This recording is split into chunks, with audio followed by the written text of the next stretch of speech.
না দিয়ে যে আমরাই সর্বে সর্বা, আমরা যা করব তাই হবে, করবো আমি, চাইবো যা চাই, জগৎটাকে আমি না চাই, এই যে একনায়কতন্ত্র, স্বৈরাচারিতা মানুষের বিরুদ্ধে জবাব দিয়েছে। এবং 2021-এ বিজেপির যা পরিণতি বাংলায় হয়েছিল, এর থেকে খারাপ পরিণতি আগামী 4ই জুন যখন ফল বাক্স খুলবে তখন দেখতে পাবেন।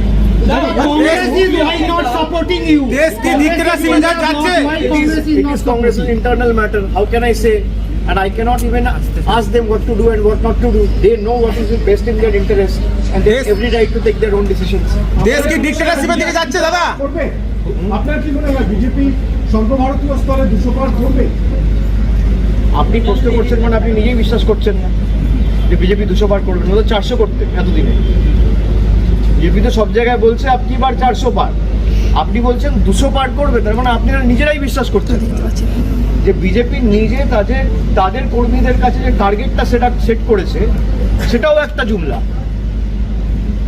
বিজেপি 200 পার করবে কি করবে না তো মানুষ ঠিক করবে, আর মানুষের উপর এরা আস্থা রাখতে পারছে না বলেই এই কাজগুলো করছে। ধরুন আমি একজনের সাথে লড়াই করব, নির্বাচনের লড়াই হবে, মানুষ এক পক্ষকে গ্রহণ করবে, এক পক্ষকে বর্জন করবে, তারপর ফল ঘোষণা হবে, বোঝা যাবে মানুষ কার সাথে রয়েছে, তাকে সমর্থন করবে। তার আগে আমি মাঠ ফাঁকা করে দেবো, মানুষকে আমি অপশান দেবো না। তার মানে কি? আপনি গণতন্ত্র ধ্বংস করতে চাইছেন, আপনি লেভেল প্লেইং ফিল্ড আপনি চান না, নিরপেক্ষ, অবাধ, শান্তিপূর্ণ, গণতান্ত্রিকভাবে নির্বাচন হোক। আপনি সিটিং চিফ মিনিস্টারদের জেলে তুলে দিচ্ছেন।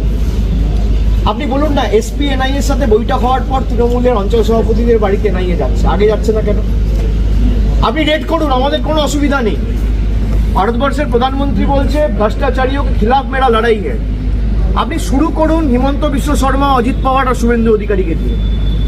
এই তিনজনকে মিলিয়ে কেলেঙ্কারির পরিমাণ প্রায় 1.5 থেকে 2 লক্ষ কোটি। আর আপনি ভ্রষ্টাচারের বিরুদ্ধে লড়বেন, এটা বিশ্বাসযোগ্য হতে পারে? এটা কোনোদিন বিশ্বাসযোগ্য হতে পারে না। আপনি লড়ুন না, আপনি পিক অ্যান্ড চুজ করছেন। আপনার কাছে যে বস্তুতা স্বীকার করে মাথা নত করছে, বিক্রি করছে, তাকে আপনি ধোয়া তুলসী পাতা বানিয়ে দিচ্ছেন। আর যারা মাথা উঁচু করে লড়াই করছে তাদেরকে ইডি সিবিআই দেখিয়ে দেখি এখনো বিচার ব্যবস্থা রয়েছে বলে আমি বললাম না, দেশটা বেঁচে রয়েছে। আমি আশাবাদী যে মানুষ কখনো এই ধরনের লোকেদের পছন্দ করে না, এই ধরনের পরিবেশ পরিস্থিতি, এই ধরনের রাজনীতিকে সমর্থন করে না, এবং এর বারে বারে প্রতিফলন আমরা বিভিন্ন নির্বাচনে দেখেছি। এই সিপিএমের আপনি যদি উদাহরণ নেন, কোনদিন সিপিএম ভেবেছিল যে আমরা ক্ষমতাচ্যুত হবো বাংলা থেকে? আজকে সিপিএমের আসন সংখ্যা বাংলায় 0, লোকসভায় সিপিএমের আসন সংখ্যা 0। আপনি দেখবেন এই বিজেপির কি পরিণতি হয়, বিজেপি তখন বাঁচানোর লোক থাকবেন। বিজেপি ছোট বড় মাঝারি সব নেতারাই বাংলায় 35টা আসন ঠিক করছে। কিসের ভিত্তিতে এই নেতারা ঠিক করছে তারাই বলতে পারবে। আপনি আমাকে প্রশ্ন করছেন কিসের ভিত্তিতে বিজেপি ঠিক করছে? বিজেপি বলছে, বিজেপি উত্তর দিতে পারবে। সব জায়গায় দাবি করতেই, তার দাবি 35-42 করুক, 50 করুক। তারা দাবি করেছিল 200 আসন পাবো 2021-এ। আপনি পাল্টা জিজ্ঞেস করেছেন তাদেরকে যে আপনি দাবি করেছিলেন 200 আর পেয়েছেন 70, কিসের ভিত্তিতে দাবি করেছিলেন? করুন, আমি তো আপনার সামনে দাঁড়িয়ে উত্তর দিচ্ছি। বিজেপির অমিত শাহ আপনি জিজ্ঞেস করুন যে আপনি দাবি করেছিলেন 200 আর পেয়েছেন 70, কি হলো, কিসের ভিত্তিতে আপনি দাবি করেছিলেন? আপনার প্রশ্নের উত্তর আবার আমি দেবো, কিন্তু আপনি অমিত শাহকে প্রশ্ন তো করুন। Dada, 100 companies of central forces dispatched in Bengal in spite of not a major law and order problem. দেখুন, কয়েকটা জায়গায় আমাদের যেখানে সাংগঠনিকভাবে সমস্যা ছিল, আমি বিস্তারিত সংবাদ মাধ্যমের সামনে ইন্টারনাল পার্টি মিটিংয়ে কি আলোচনা হয়েছে এটা বলতে পারি না। তবে তৃণমূল মমতা বন্দ্যোপাধ্যায়ের নেতৃত্বে এবং বিশেষ করে হুগলি লোকসভা কেন্দ্রে ঐক্যবদ্ধ, এবং আমরা সর্বোচ্চ ব্যবধান এই জেলার মধ্যে হুগলি লোকসভা আসন জিতব।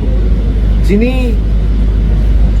লোকসভা ভোটে 2019 সালে নরেন্দ্র মোদীর নাম করে জিতেছিলেন আর আজকের দিনের স্বপ্ন দেখিয়েছিলেন, আমি নাম করব না, আমি তাকে খালি বলবো যে আপনার প্রাক্তন সাংসদের প্যাডটা খালি ছাপিয়ে রাখুন সময়ের অপেক্ষা। হুগলি জেলার মধ্যে সবথেকে হুগলি লোকসভায় বেশি ভোটে জিতবে তৃণমূল, এদিন সাংগঠনিক বৈঠক শেষে বেরিয়ে বললেন অভিষেক বন্দ্যোপাধ্যায়। এছাড়াও এদিন সিঙ্গুরের বৈঠক শেষে বিজেপি প্রার্থী লকেট চট্টোপাধ্যায়ের নাম না করে অভিষেক বন্দ্যোপাধ্যায় বলেন উনি প্রাক্তন সাংসদের প্যাড ছাপিয়ে রাখুন, উনি ভোটের ফল বেরোনোর পর প্রাক্তন হবেন।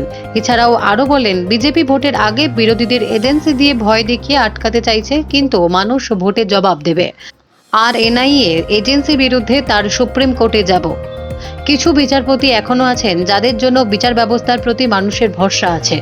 আর গতকাল রাজ্যপাল আমাদের কথার সাথে সহমত হয়েছেন, আমরা আবার রাজভবন যাব। ব্যুরো রিপোর্ট, সোনারপুর বার্তা।